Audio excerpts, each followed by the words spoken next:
Imagine if we lived in a world where you can sell products that you never purchased, never have to worry about warehousing inventory, and when you get an order, someone will pack and ship your order directly to your customer. The word for that would be drop shipping. And guess what? Drop shipping is now possible in the Philippines. I'm sure many of you have thought about starting an online business, but quickly realized all of the challenges that come with it. What will I sell? Where will I warehouse the inventory? Who is going to pack and ship my orders? What if the product doesn't sell? Is my money wasted? All of the above are legitimate questions that all entrepreneurs must answer before launching their online business. Having personally faced these issues firsthand is the reason why my partners and I founded Inspire Dropshipping. Our e-commerce solution allows you to sell products without ever having to buy the inventory, worry about the warehousing, or ever touch the product in the fulfillment process. How, you may ask? If you are currently operating a Shopify store, all you need to do is download our app, submit the pertinent requirements, and wait for the risk team to approve you. Once approved, you will be given a 14-day free trial period, which will give you access to all of our product catalogs. With a few clicks of a button, you will be able to transfer those products into your store and start selling. Our team will pack and ship your orders directly to your customer via cash on delivery. Once the customer pays, we will remit the funds directly to your bank account. With our proprietary software and all of the benefits within it, you can guarantee that Inspire Dropshipping will satisfy all of your e-commerce needs, making it truly your one-stop shop. What are some of the benefits and features in the Inspire Dropshipping app? Well, let me give you a few. Real-time order tracking, so you are always in the loop. Internal revenue calculator to know your profit margins and where your expenses are going. Want to sell a product that is not in our catalog? No problem. Request a product and our team will source it from our local suppliers in the Philippines with a 24 to 48 hour turnaround time. Want creatives that convert? Easy. Request a creative within the app and have it delivered in no time. Keeping track of your financials can be a pain, so we make it easy for you. With our 14-day free trial, you have nothing to lose and a life-changing opportunity to gain. So are you ready to be inspired? Life has become fast and busy. People have become more web savvy on internet. Video is where your customer are spending time. Video marketing is the latest trend. Video marketing is getting bigger and bigger. 95% online marketers use videos. 85% visit the website after viewing the video and make purchase decisions. Video marketing can get you more click-through rate, more exposure, more social engagement, 73% more conversion lift, and 95% more brand impact. Introducing Pinoy Ecom Vids. What we do? Video ads, graphic design, motion graphics, and product shoot. Protected deals and 100% successful deals. Here's some of our testimonials. Contact us via Facebook, email, and phone messaging or phone call.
Ayan. Hi, everyone. Good afternoon. I hope you had a great weekend. So it's Monday again, and today is, my God, it's the last day of the month. I can't believe it. Tomorrow, June. Bilis, no? Bilis ng, sobrang bilis ng panahon. Parang kaka 2021 lang, and tomorrow it's already June. And in a few days, magwa 1 year old na yung kambal ko. Bilis. Ano ba yun? Alisin ko na ngayon. Dilim. Nakikita niyo ba ako? Ayan. So, again, thank you for joining us today. And if this is your first time joining this interview series, so again, for this May, basically what we're doing is we're celebrating lives, we're celebrating wins, and we're celebrating journeys of successful people in the e-commerce space. If in case your business is not directly if in case your business is not e-commerce per se, their business is directly related to e-commerce.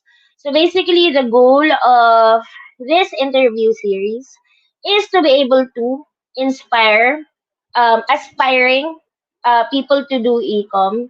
If you've been doing e-com for a while and you've been struggling, to be able to inspire you to keep going. At the same time, be inspired by the stories of these successful people, since they'll be sharing their journey with us, and of course, to be able to spread good vibes. So today, we're already on our 21st episode. This is our second to the last episode for the month. After this session, we still have 6:30 p.m. session. So last two episodes for this month. But I'm very happy to announce that we will continue this interview series for the month of June, since we got a lot of positive feedback, and people were inspired by the stories of the guests that we had. So we decided to continue spreading good vibes up until the month of June. And for the month of June, more on mga silent lodies. Kasi di ba, minsan mga hindi natin sila kilala, but their stories are very, very inspirational. So for our 21st episode, he is actually my 20 24th guest, because we had two episodes na dalawa yung guests natin. He is the founder and CEO of Great Deals E-Commerce Corp. And in LinkedIn, he is also recommended as one of the top 100 Filipinos to be followed on LinkedIn for inspiration and learning. So our guest for today is one of the C brothers. He is also very known in the e-commerce space. So as mentioned, he is the CEO and founder of Great Deals. So these are some of the services that they provide. They do content and production, marketplace management, digital campaign coordination, analytics, insights, and business intelligence. Warehouse, they also do warehouse and fulfillment. They also have order and inventory system, logistics, and others as well. I'm pretty sure you guys also know Strat Squad. So he is also I'm just not sure if he's a co-owner or the owner itself of RB. I'm doing something of Strat Squad. But this is their website. So basically, as you can see, they do product importation, they do pagbayad service. Again, they do warehousing and fulfillment pala, plus product sourcing are future services. But basically, these are the things that they also offer. So this is their Facebook page. And this is their website. So Strat Squad, just search for Strat Squad and you would be able to see that. So again, our guest for this afternoon, I'm very excited because as what I was telling him that, I've been doing events or interviews with his brothers, Charles and Chester, and I'm very fortunate and happy that finally I had the chance to get to talk to him today. And he's not gonna teach anything, guys. We're gonna get to know him on a personal level. Good afternoon, Steve. How are you today? Good afternoon, Mary. It's a pleasure to be here. Hello to all the viewers of ojMD. Yeah. Ayan. Very, very excited. So without further ado, who was Steve before you became a business owner? Well, Mary, I've never been employed. So, since elementary, I've been a businessman. Sabi kong elementary because as early as grade 2, no, bumibili ako ng mga stickers sa labas ng at 5 pesos. Tapos ika-cut ko siya at bebenta ko ng 25 cents, 50 cents piso. So, para makadagdag sa pagbili ko ng mga Wonder Boy na chichirya. Early in life, grade 2, I was already doing some trading business. No? So ever since, I know I'm an entrepreneur. So talaga ang mindset ko talaga is to build business. Yeah. That's nice. And if you don't mind, so ilan ba kayo magkakapatid? 4 or 5?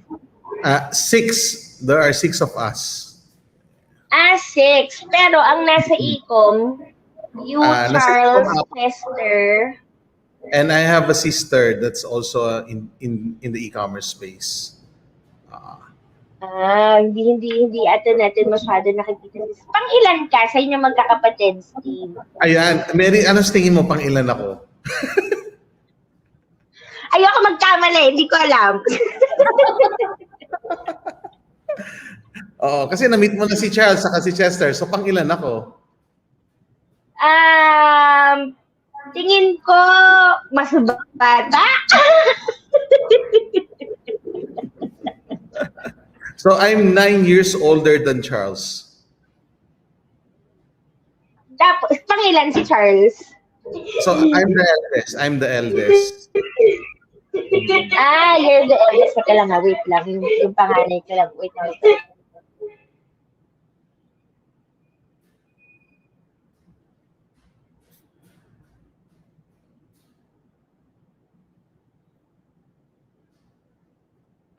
Ayan. Sorry. Yung panganay ko kasi special. Siya ang ka-join ko dito sa room.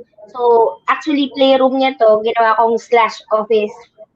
Pag nagla-live ako, pinapalabas ko muna siya kasi sobrang ingay. Kaya sabi ko doon muna siya sa kabila. Ayan.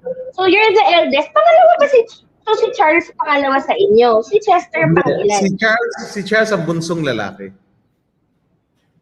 Okay. Si Charles ang bunso. Tapos si Chester pangilan? Pangalaw, pasunod sa akin. Yan. Next to you. So, I see. Akong pinakakuya sa lahat. So you're the eldest si brother. Ayan. So how and why ka naman napunta sa e-com? Yeah, so as early as 2012, during the infancy stage of e-commerce, na nagbebenta si Cash Pinoy and Sogo, Groupon. So I was a supplier back then. No. So I was supplying to them. If you will ask me, the first person who invited me sa Lazada was my brother Charles.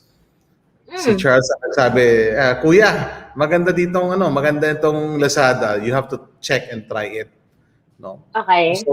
So I give kudos to my younger brother Charles for paving the way for me to be a Lazada merchant.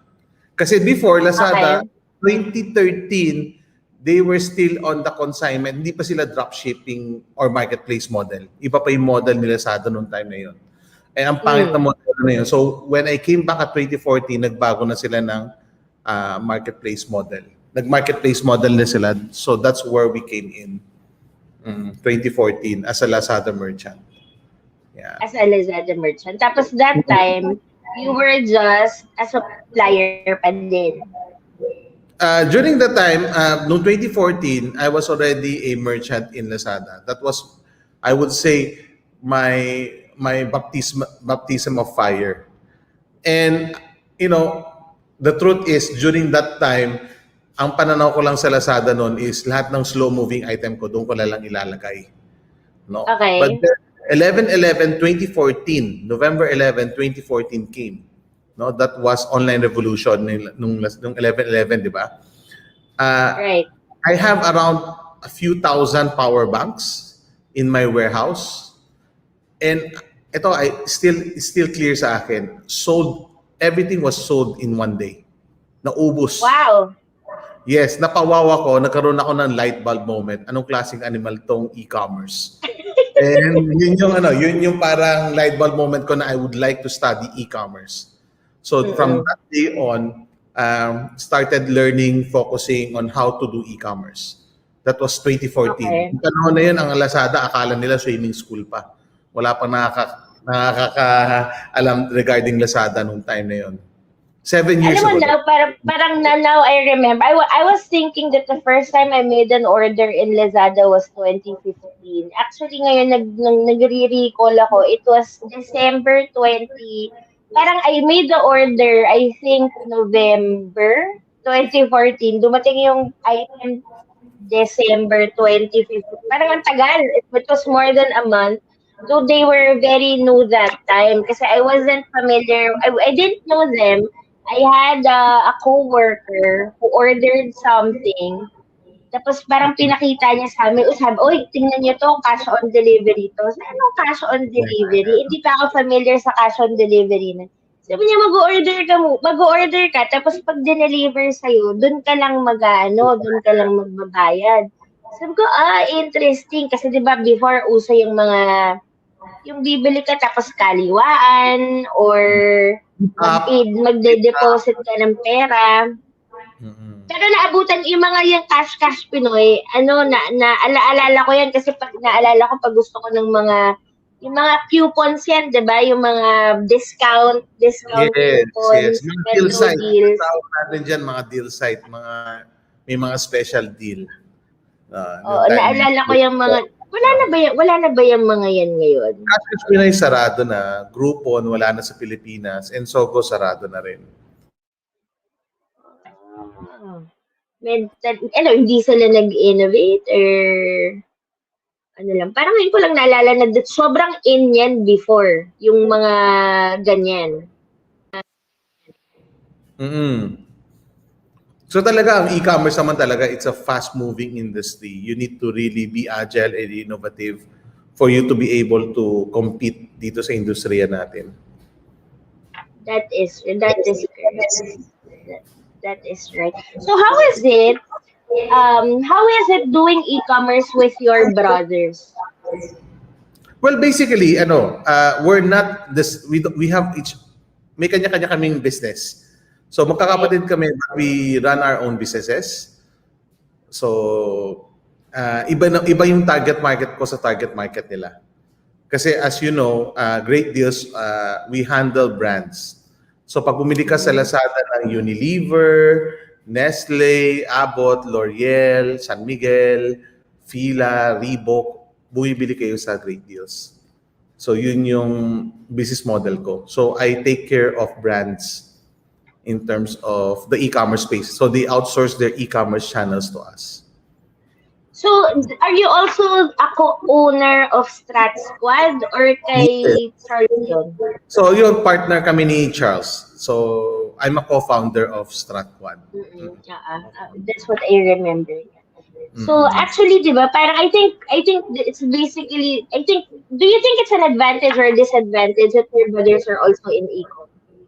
Of course, it's always for me it's an advantage kasi you help each other out, grow together yung mga negosyo nyo. You can complement each other's business. So sa akin, it's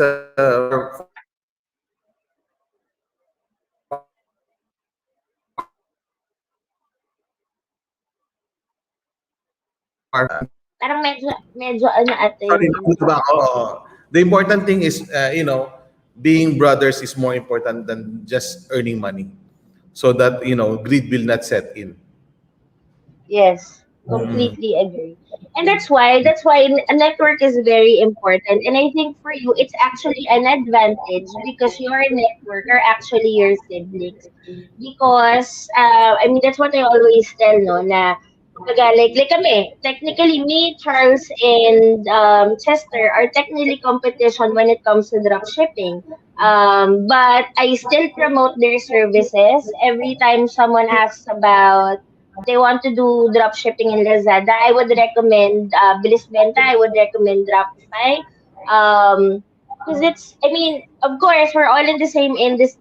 It is possible that we're offering the same services, but it doesn't necessarily mean that if you are competition in service or in products that you need to be competing lang. Technically, there's always a difference when it comes to the services, and at the same time, it's always very important to have a network in the industry, especially if you're experiencing struggles. It's good to always ask someone what you're doing, or can you help me with this aspect. So I actually see that as an And advantage for you And, guys. and as an e-commerce industry, we're less than 3% of the whole total retail sale. So sobrang laki pa na kailangan natin i-develop sa mismong industriya natin. So sa akin, we welcome, I even welcome lahat, di ba, nung nagkaroon ng pandemic, sila SM, Mm. Robinsons, Ayala, they're Yeah. investing lahat on e-commerce na. For me, it's well and good because it brings a larger investment sa industriya natin that more and more people will be able to benefit from it. Yes, correct. Exactly. So, kumbaga parang we need to help each other build the industry up. I think that's one of the advantages that the pandemic brought is that it actually increased the market for online selling. And at the same time, it also increased the market for potential buyers. And at the same time, kumbaga si online business, hindi lang siya nakafocus sa mga retail products like even services, groceries, and other things can now be done online. And at the same time now, Filipinos are more open to the idea of buying online. Kasi I think yun yung if I'm not mistaken, based on statistics prior to pandemic, parang nasa wala pa nga atang 30% yung population na bumibili online. And I know that the the percentage has greatly increased. So kumbaga it's an advantage in a way that gave marketers, sellers a better a portal for selling, and at the same time it increased the potential potential buyers. Mary, ang Um, ako sa pandemic, it accelerated yung growth. Kasi the growth correct. will come. But because of the pandemic, it accelerated us maybe 3 to 4 years in advance. Mm-mm. No? So Right. even our, tawag dito, yung inflection point ng e-commerce happened during the pandemic. That everybody would like to just buy online.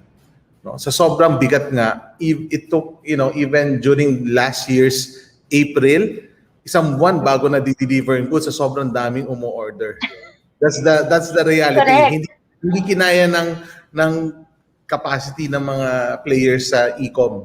So there were a Yes. lot of people growing. A lot of new logistic company grew because there's a lot of demand. And supply is scarce because influx of new customers. Yeah. Correct. Like even us, like our dropshipping service that time, kumbaga parang kumbaga parang the demand on the orders and the demand of the sellers who wanted to sell. Talagang parang from sabihin na natin before the pandemic, nag-average kami ng 200 orders a day.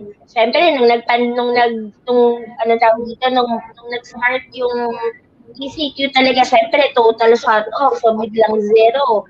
All your staff, biglang skeletal system kayo dahil walang trabaho. Tapos nung biglang, in all fairness to JNT, si JNT ang tumulong sa amin logistics-wise that time. Tapos nung biglang April, medyo naging maluwag ng konti, pwedeng makapag-deliver kahit papaano, pwede mag-continue ang operations. Imagine from 200, yung average namin na 200, bigla siyang nag-spike to 1,000 to 1,500 a day. Kasi since a lot of sellers didn't also have access to supplies, so kahit na hindi sila nagda-dropship before, they needed a drop shipping platform just so that they would be able to continue selling. So the demand was super crazy and our system was not ready that time. So kaya ang daming backlog, ang daming late deliveries and all na sometimes some of the sellers do not understand how grave parang the mass parang yung biglang spike ng volume. Pero buti na lang kahit papaano naman na naka-survive naman ng kahit papaano. But yun talaga yung naging struggle that time. And actually after that, biglang ang dami nang nag-open na dropshipping platforms. Parang now they saw the advantage of actually having a dropshipping platform, especially in times like this. And I think now, kumbaga parang kailangan niya innovate lang talaga when it comes to what can be done to be able to send online since I don't think COVID will ever go away. Diba? Kumbaga parang we all thought that 2021 would be a better year for us versus COVID, but no, I think this year was worse, especially when it comes to those people who got affected. Kasi last year, pag may makilala ka na apektado, medyo nakakagulat pa eh. Na parang, ay, talaga na tatamaan si ganyan. But this year, left and right. So, kumbaga, this is really the new normal. So, kung kailangan yung mind, yung way of thinking is more on not, kailan ba matatapos to? But it's more on, okay, so how will I survive with this kind of lifestyle? I think So my ang yes. maganda sa ano is I always look at e-commerce as the silver lining sa pandemic. Alam ko marami naghihirap sa ating kababayan. But if you are in the e-commerce space, definitely yun yung silver lining, yun yung magandang growth kumbaga na nabibigay ng industriya natin ngayon, no? And we've seen a lot of growth sa kumpanya namin and sa mga sellers rin na talagang there's a lot of growth happening since last year and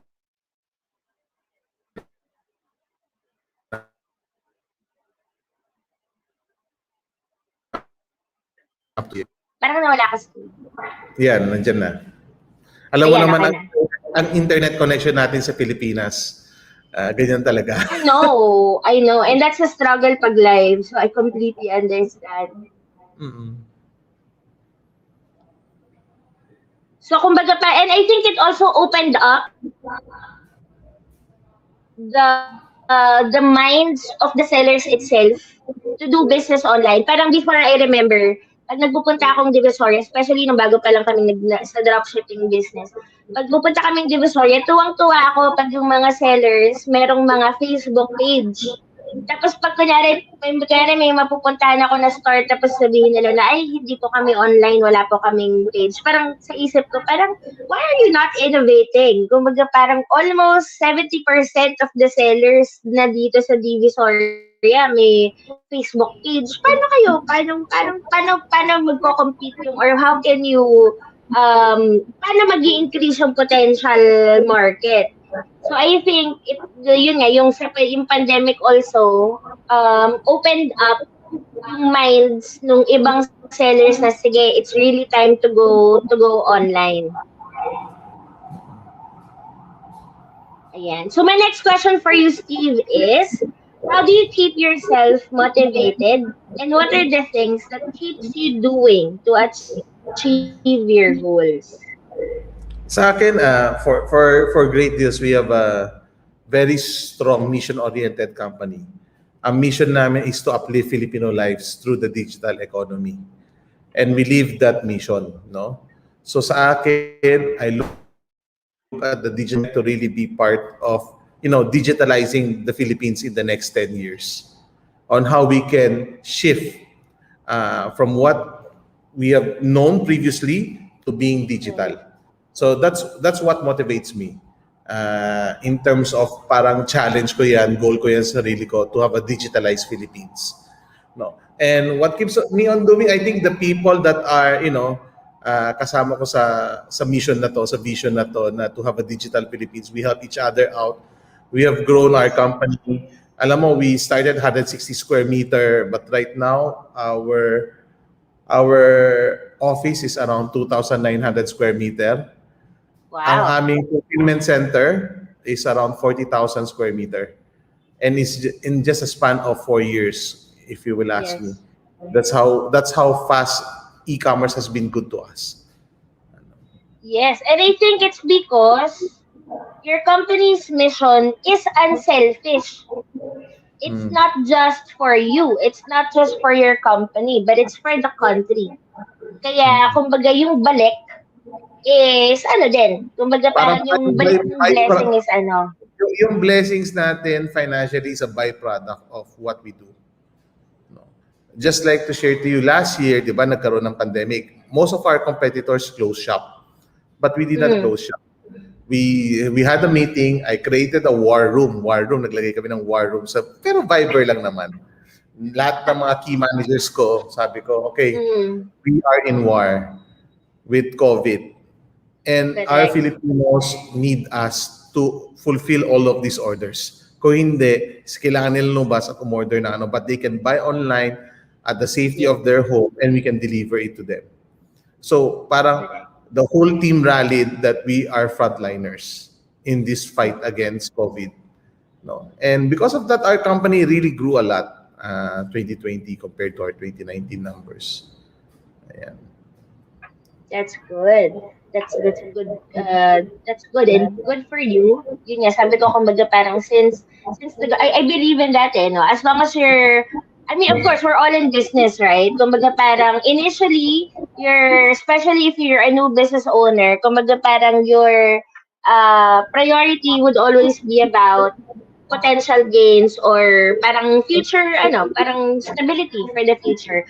But as you scale up, kumbaga, as what I always say, especially also with the other guests, no, with what they shared na, and that's what I see, na kumbaga, as long as the goal or the mission itself is not just for the self, and it's not focused on monetary, the business always blossoms. Kasi kumbaga parang 1 year after helping, parang sabi mo nga, kumbaga parang to improve, it's for the country, to improve the digital market in the country.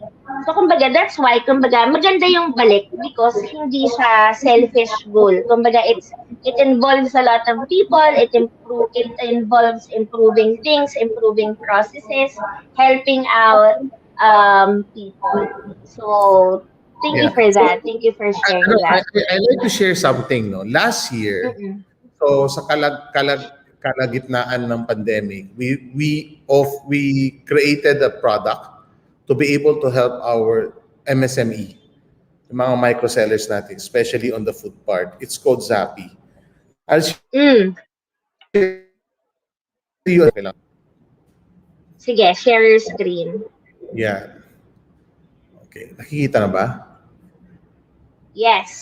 Yeah, sige. I'll play it It's at ano lang naman, 40 seconds video.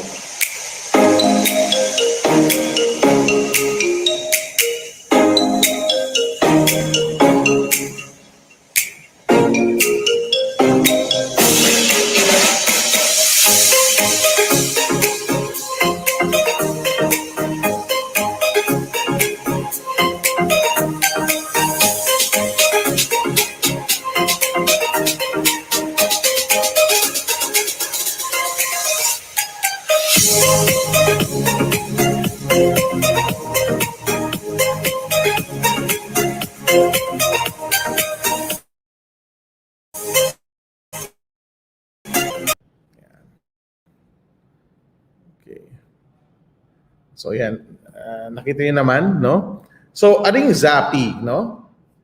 Nakamute ka yata, Mary? Hello? Yeah, ayan, sorry, nakamute. So, you were what is saying?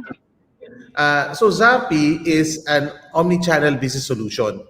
Ibig sabihin, we can turn any of your social media pages, Facebook, Messenger, Instagram, Viber, TikTok, and turn it to an online shop. Aside from that, catalog ka na, also seamless payment na siya.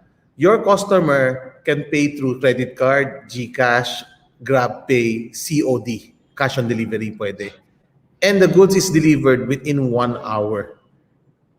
from your store. No? So yan yung ino-offer namin with Zappi. So most of our merchants are food merchants, mga restaurants, no? That if you go to Grab and Food Panda, they'll charge you 30%, 25%. No, sa Zappi, we only charge 5%.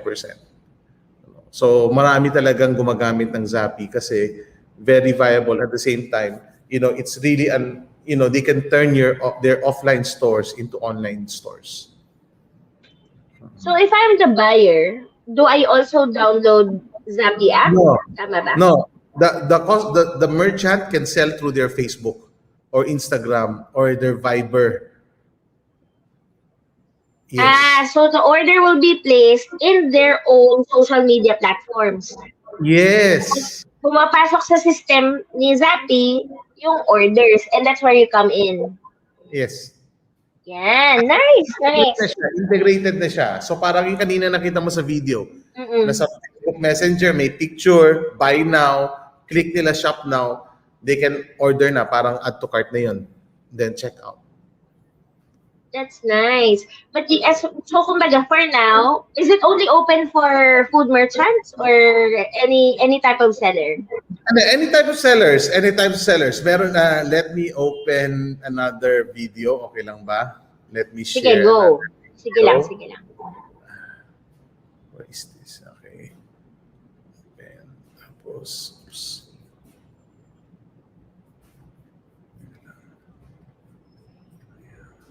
Share.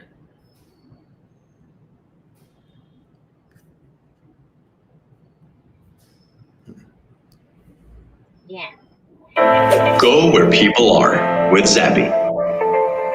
Zappi's innovative technology is positioned to activate your offline stores on your social media page, where you can target your followers and turn them into buyers. With Zappi, you only need one platform to easily activate your offline stores to sell online. Enjoy secure and trackable transactions and hassle-free automated booking and fulfilling of orders.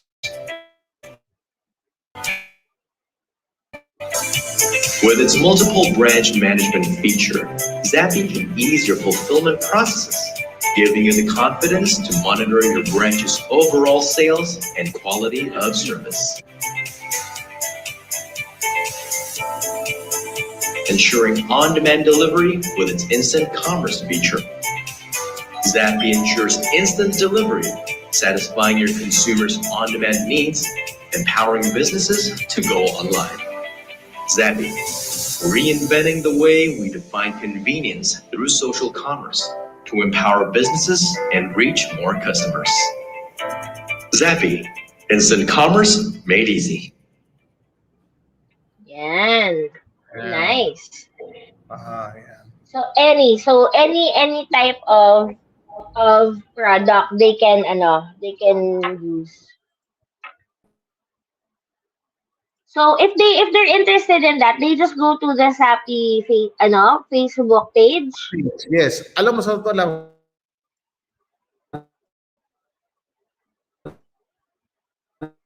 Medyo nawawala-wala ka, Steve. we haven't yan. So hindi pa kami nag-grand launch. Hindi pa kami nag-grand launch sa Zappi. But it's already live since February. So we have a lot of merchants using it already. No? So pero in terms of wala pa kaming, hindi pa nga yata set up yung mismong website nauna na yung product, no? Yan. So but they can but check it's a very nice service. So if you're interested, guys, this is the Facebook page. So I think you can actually book a call or you can message if you have any questions. So very interesting. So no matter what platform you're using, you can sell through Zappi. And then I think the best advantage here is that the orders will be delivered in less than an hour. So is this only open for Metro Manila buyers ba? Or nationwide? As of now, Metro Manila buyers. No? Kasi you need to have a 20-kilometer radius doon sa tindahan mo. Kaya mostly, mga merchants namin are food or yung may mga branches. Maraming branches. They can use Zappi. Ayan. Very interesting. Very interesting product. Thank you for sharing that. Thank you for sharing that, Steve. So my next question for you is, so far, what had been the biggest problem that you encountered while doing e-commerce? And how did you solve that problem? I think for our business, talent ang pinaka uh, main challenge. Getting the right talent, no? Mm-hmm. Sa Pilipinas wala pa namang course na e-commerce. So wala kayong makuha sa talent pool, and the company has been growing. So Mm-mm. for us, how do we solve it? We set up our own Great Deals Academy. So all new employees, they go to a 2-week training with us so that they get to know how to do e-commerce here in the Philippines. No. That's So good. I have licensed teachers that teaches our training course so that they'll be able to perform the work that needs to be done to grow the e-commerce business of our clients. Yeah. That's nice. So if you work for ano pala, if you want to learn e-com, pwede kayo mag-apply kay Steve so Pwede that you'll naman. go through academic We are training, hiring. 'di ba, for e-com. Yeah, we are That's hiring nice. naman. Yeah. They're hiring pa. Oh. Alam ko maraming taong walang trabaho. So guys, kung may kakilala kayo, sabihin niyo mag-apply sa Great Deals. They are hiring. Steve, can you share with us or describe to us your typical day? Typical day ko, wake up in the morning, have my quiet time with the Lord. Tapos, I think I go to the office at around 9 Mm-hmm. a.m.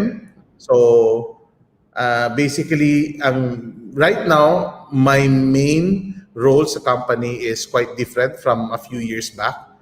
So, I do a lot of, top-to-top meetings, and then meetings with my internal team, Mm-hmm. getting the reports every day kung tugma yung mga nasa warehouse, manpower sa warehouse, no? So all of those things are part of my daily habit. So mostly meetings talaga that were set for us to grow the business or for us to make sure that our strategies are set, no? Yung mga planned strategies namin, planned goals namin are being done.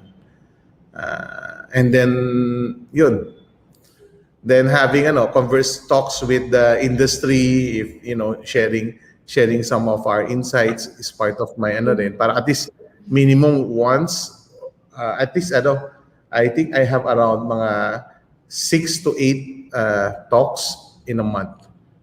Ganyan, yan yung average talk ko. So almost twice a week yung talk. Buti Yeah. nagka-time ka sa akin. Ayun, man. Sabi ko si Chester lang tsaka si Charles ang kilala ni Mary eh.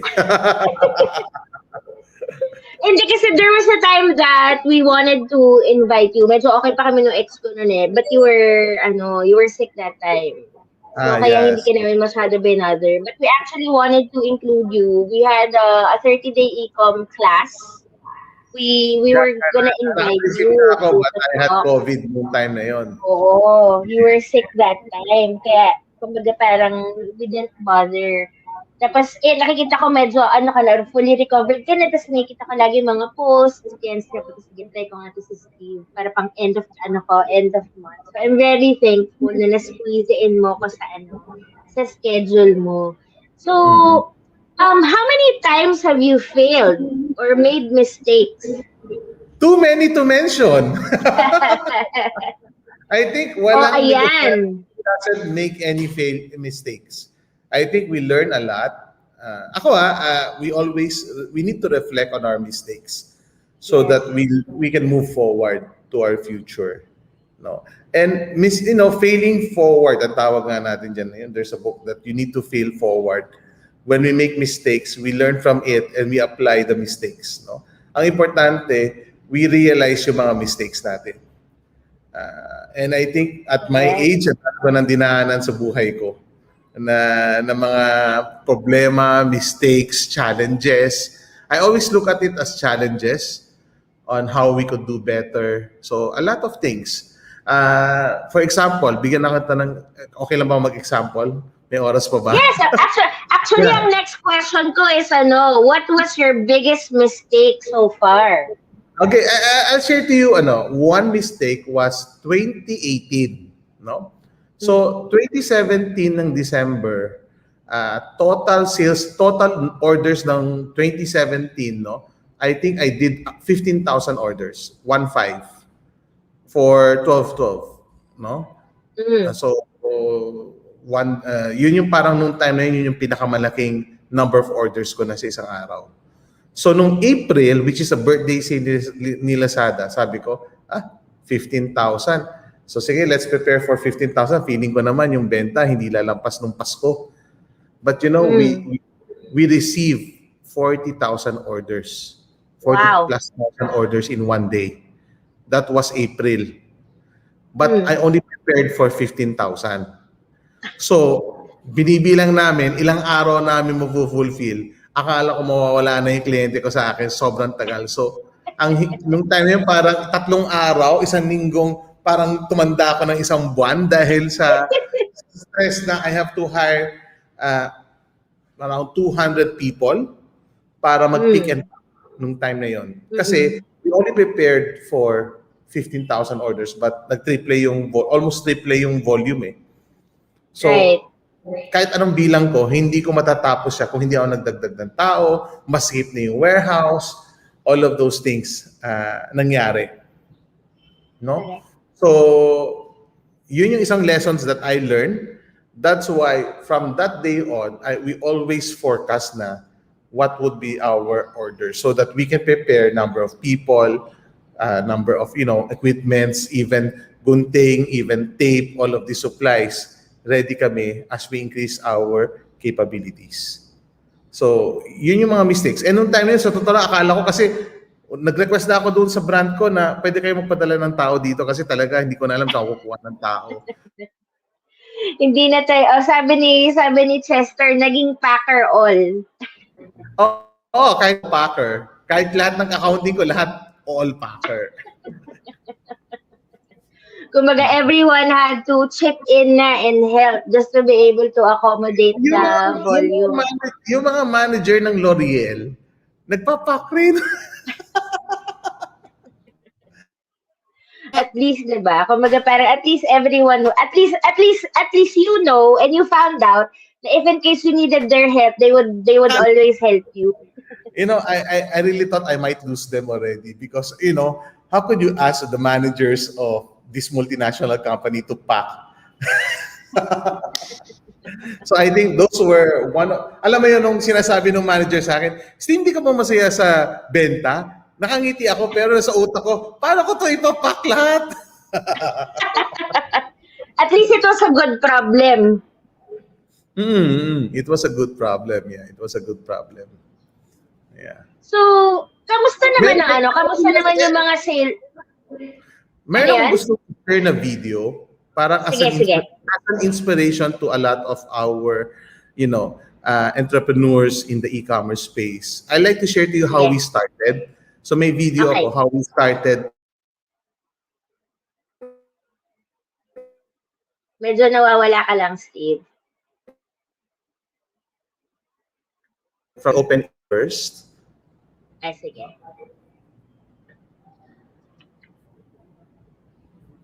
Yeah. Alam mo, minsan yung mga video mas madaling, it tells more stories than words can express, kumbaga. Yes, that's it. Share my screen. Yeah. Okay. Kita naman? Yeah.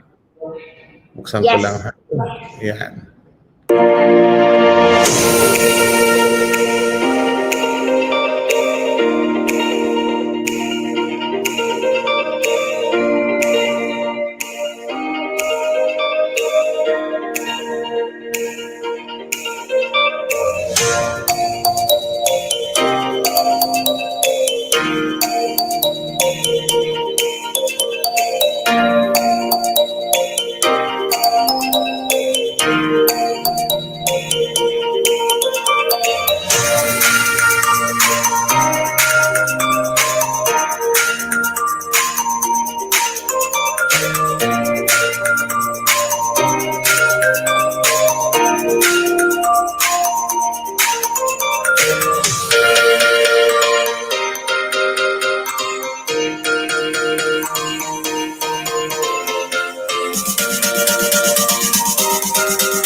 Galing. Kitang-kita yung expansion ng office, 'di ba? Oh, yan, no. So kaya nga ako, I would really encourage everyone to go to the e-commerce space. Malaki pa yung growth opportunity for us here in the e-commerce industry. And we're just starting. I truly believe yung mga best lodi natin will be coming even as we speak right now. There will be a lot more lodis that will be, that we will see in the e-commerce space. Shout out lang kay Brian James. Sabi niya, my idol. Hi, Brian. Naging guest ko rin si Brian ng isang araw. And hindi ko lang nabanggit yung kanina. Actually, one reason why I love asking my guests yung how many times have you failed or make mistakes. So guys, if you've been watching since day one or since episode 1, lahat po ng guests sinabi nila, they've made several mistakes and they've had several failures. And that's normal po. Kasi yung iba, lalo na yung mga bago, konting struggle lang, they immediately give up. So that's also one reason why I wanted, the audience to get to hear the backstory. Kasi minsan, a lot of people get blindsided by the success of a person that they don't know the journey that this person went through. So, kumbaga, in anything, guys, mapa-business, personal life, even in family, diba? There's always ups and downs. But as you can see, what the guests had in common is no one gave up. And yung sabi nga ni Steve kanina, diba? Kumbaga parang we should reflect on the mistakes that we made. We should reflect on, say, failures that we've had in the past. Because basically, these things is what molds us to be a better person, to be a fiercer person in business and even in our personal life. Ayan, shout out lang din kay Lai. Idol Sir Steve. Ayan. Ang Bizarre Business Solutions. My next question for you, Steve, is who has been your greatest inspiration and why? I always get inspired from the stories from the Bible. No, I'm a man of, I follow Jesus Christ. And for me, his timeless principle has always been proven timeless nga. So, yun yung kagandahan. Personally, for me, I follow his principle. I started, di ba, sabi ko sa'yo, Mary, I've been doing business ever since. And laki akong Divisoria. So, ang negosyo ko, Divisoria style. No? So, Divisoria style. But then, my prayer talaga is to be able to honor God in all aspect of my life. And, when I started Great Deals, when I incorporated Great Deals, sabi ko kay Lord, ito yung negosyo na gusto ko. I'll be able to glorify you. To be able to pay my taxes at the same time, give the right compensation to my employees, and be able to earn pa rin. No? And by God's grace, di ba sabi nga nila, pag nagbayad ka ng buwis sa Pilipinas, hindi ka aasenso. Hindi po totoo yan. No? If you honor God, he'll be faithful, no? And yun parang isa sa mga grateful ako na binigyan ako ng negosyo na pwede ako magbayad ng tamang buwis, magbayad ng tamang compensation sa tao ko, at the same time earn pa rin, no? And yun yung blessing na nakukuha ko, no? Sa Panginoon natin. Kasi sabi ko, sa dami kong dinaanan sa buhay, I really get inspired on what Jesus or what God has done, how He loves us so much, how He takes care of my family. So wala akong problema na, sabi nga nila, mas mukha akong bata kay Chester. But what I look at it is, I do not have to worry because I know I have a loving God that takes care of everything. So yung stress and challenges sa negosyo always comes. No, it's more of how you view it, how's your mindset. to be able to overcome all of these challenges na dumating sa buhay natin. Yun ang aking Yes. greatest inspiration po. That's Siyempre correct. si Jack Ma, Amen dyan. lodi ko yan. Si Jack Ma, lodi ko talaga. No? So that's why I always follow him, learn from his experiences rin. Ayan. Thank you for sharing that. So far, what is your favorite aspect of being an entrepreneur or a business owner? Ang aspect ng pinagusto ko, to be able to build and grow your business. I think yun yung aspect ng negosyo. Na yun yung masaya sa akin, no? To be able to see people grow from being an individual contributor to becoming a leader in the company, to see them grow professionally. Sa akin, it gives fuel to my passion as an entrepreneur. No? To be able to see, kasi medyo matanda na ako eh. Ang tawag ko nga sa sarili ko, feeling millennial. No? Kasi we have an average age of 24 dito sa kumpanya. No? So, mga Gen Z sa millennial dito, ako lang yung matanda dito. So, but able to see these young people to grow professionally, personally, yun yung aspect ng being an entrepreneur, being able to empower them, give them the opportunity to grow, no? Yun ang nagpapasaya sa akin, the people. How many employees did you have when you started the Great Deals? 8. And then how many employees do you have now? I think 500 plus, if I'm not mistaken. Wow! Galing. Super great growth, no? Ang laking growth talaga. And if you guys saw the video, kitang-kita niya naman talaga yung, as the years went by, the size of the office and the size of the warehouse. Ayan, sabi ni Brian James, so keep inspiring, Sir Steve.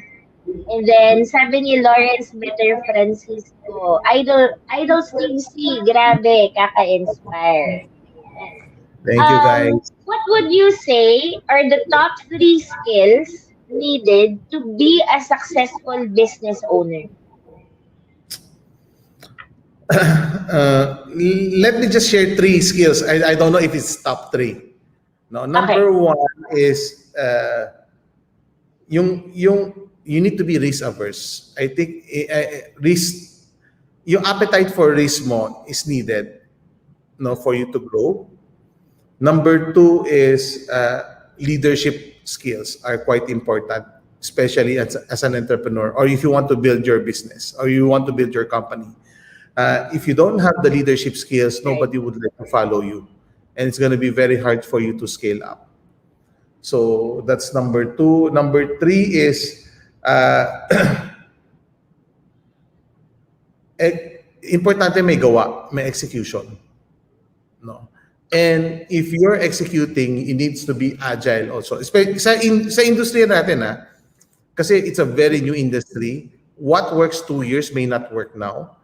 So you need to learn how to adapt to the ever-changing processes or need of your industry or of your customer. Ako, I'm a very customer-centric person. No, what does our customer want? Is it what's their experience towards us? Kasi sabi ko, pag wala yung customer natin, wala naman negosyo natin. So sa akin, I build my business being customer-centric. Malugi na ako pakunti-kunti dito, left or right.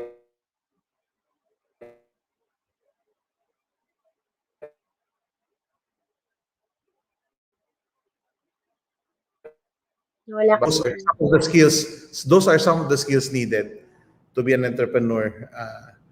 May gawa, may medyo risk taker ka kasi ang daming magagaling na tao, mas magaling pa sa akin, but they don't have the risk, the appetite for risk, no? So they become good corporate people, no? And I have a lot of those people that they cannot be entrepreneurs, but they can be good corporate guys. And I see the value for that. So ibig sabihin, for us and for our viewers, dapat alam mo where God would put you. Kung anong journey mo talaga. Not all of us are founders, not all of us are entrepreneurs. Some of us would be great teachers, some of us would be great, managers or corporate guys. So okay lang. It doesn't mean one is better than the other. Kanya-kanyang calling, kumbaga. Yes. As long as there's guidance from God, nothing will go wrong. Diba? Well, things So go my wrong. last question. Things go wrong. But ang importante, even though you have faith in God, things still go wrong. But ang importante, He is with you when things go wrong. Agree. Completely agree. Completely agree with that. So my last question for you, Steve, is if you had a magic stick, which are 3 things that you would change in the world? I think, hirap naman. Things. So yung Or internet anything that yung internet speed sa I agree. Internet speed sa Pilipinas pa lang, baka maging presidente na tayo ng Pilipinas. I completely agree.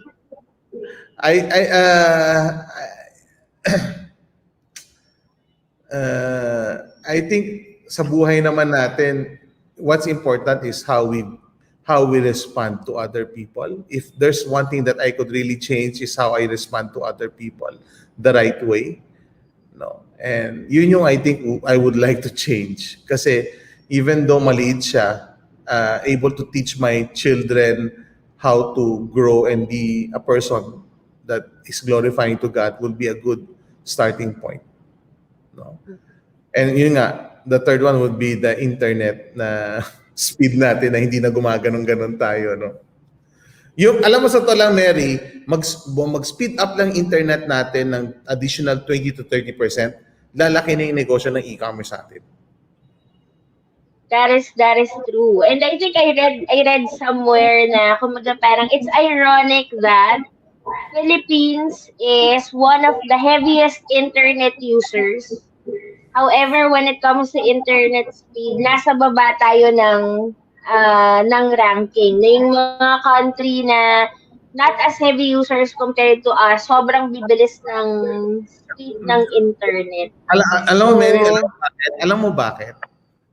Meron akong dyan may theory ako dyan. Kasi ang mga Pilipino, sobrang pasensyoso. So, nanonood ng streaming, naghihintay na ganyan. Kaya ang tagal natin sa internet. Makes sense. Tama ka dyan. The number 1 internet users among all the countries in the world kasi sobrang pasensyoso, sobrang bagal. Hinihintay natin yung ganun. Kaya ang tagal natin. Kaya tumatagal yung oras natin na naka-internet kasi because of our patience. Ayan. So, basahin lang natin yung ibang yan. Sabi ni Brian, agree. May kanya-kanya tayong calling. May kanya-kanya tayong role. Completely agree. Ayan. So, again, Steve, thank you so much for gracing me with your time today. For our viewers, I hope that you were inspired and learned something from everything that Steve shared with us today. Again, guys, meron pa tayong 6:30 p.m. Our guest for 6:30 p.m. is Erica Rodica. So I'll see you guys in a bit. Again, guys, if you're interested with some of the videos and services that Steve showed, so again, for Zappy, if you would want your social media or anywhere you're selling, whatever social media platform, you can connect it to this to Zappy, which has an omni-channel. So just go to this Facebook page, Zappy. You can book a call or you can message them so that you'll learn more. And again, for Great Deals, so just go to Great Deals website and you will see this. There are different services. And also, this is the Facebook page of Strat Squad. Again, they offer product importation, warehousing and fulfillment, product sourcing, and even provide service. This is their website. So this is the website of Stat Squad. Ayan. Again, Steve, thank you so much. Hoping to do more events with you in the future. I'm very, very grateful that you grace us with your time today. So Thank you. again, to Thank you. everyone who watched, thank you for your time. Again, I hope you were inspired by Steve's story, and I'll see you guys later. Thank you, everyone. Enjoy the rest of the afternoon. I'll see you in a bit. Thank you, God bless. Steve. Goodbye. Thank you. Bye. Bye.